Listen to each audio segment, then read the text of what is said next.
It has been almost a week now since a jury found Lori Vallow Daybell guilty of conspiring to kill her former husband, Charles Vallow. And one of the big questions throughout the entire trial, did the jury know about the Doomsday Mom's dark history?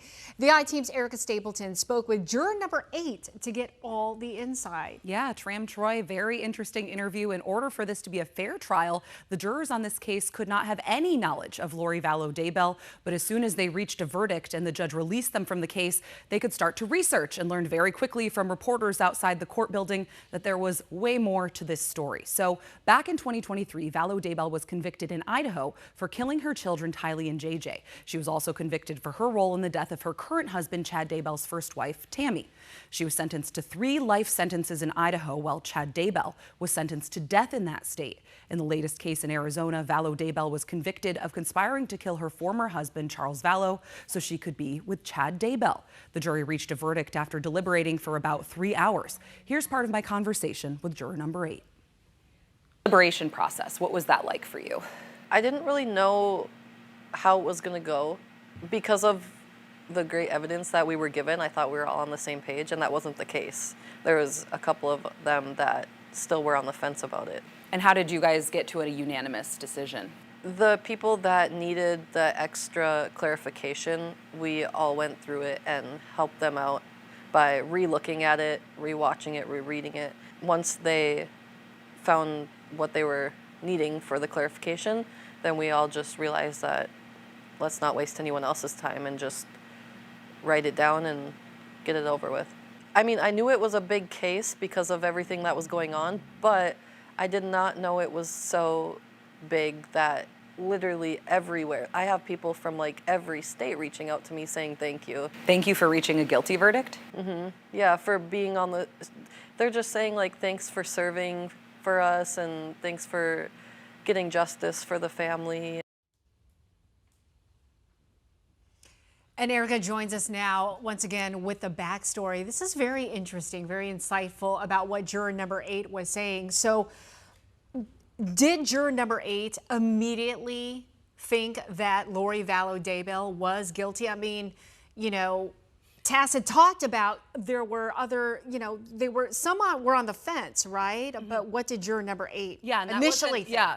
So Tosh, juror number 8, they told us that, you know, they went into the room thinking that they thought there was a lot of evidence that, you know, led them to that decision, but there were a few people that needed some more clarification. Right. So they kind of walked through, they reviewed the footage, reviewed the messages, reviewed the evidence there, and ultimately the people had clarification and they were able to move forward with that guilty verdict. And I did ask, you know, now that you've learned the history, do you have any regrets about the verdict? And they said absolutely not, no. Oh.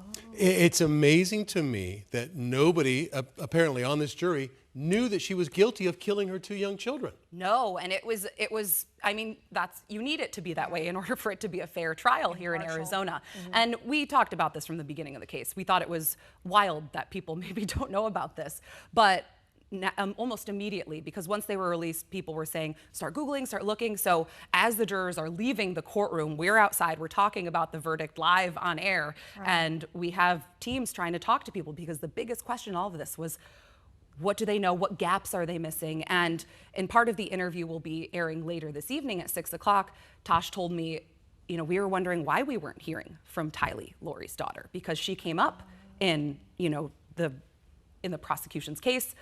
Her daughter came up, but of course we know that Tylee had been killed back, they believe, in 2019. So even they were wondering about. Yeah, so there was wondering, children? But you don't, you know, I don't think anyone could imagine the depth of this case until you start looking at it. But Tosh there said they started watching the Netflix series. They have kind of gone into a deep dive, and the one word they told me was sad. It's sad to see this history here. So I'm curious, you know, looking forward, because obviously this was just one of 2 criminal trials that, you know, she'll have to go through later on, early summer.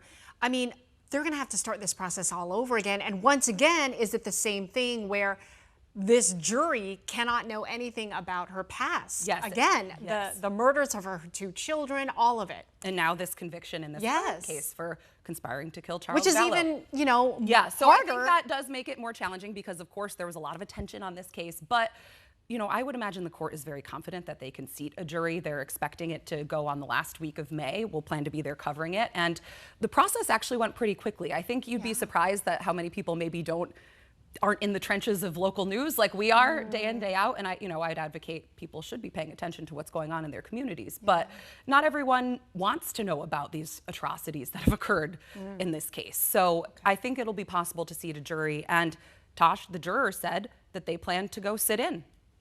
You know, this is something that sticks with you. So quickly, we're out of time. The number one comment I get, it seems like coming back to me, is why are we wasting money prosecuting somebody who's already spending a life in prison up in Idaho? What would your quick answer to that be?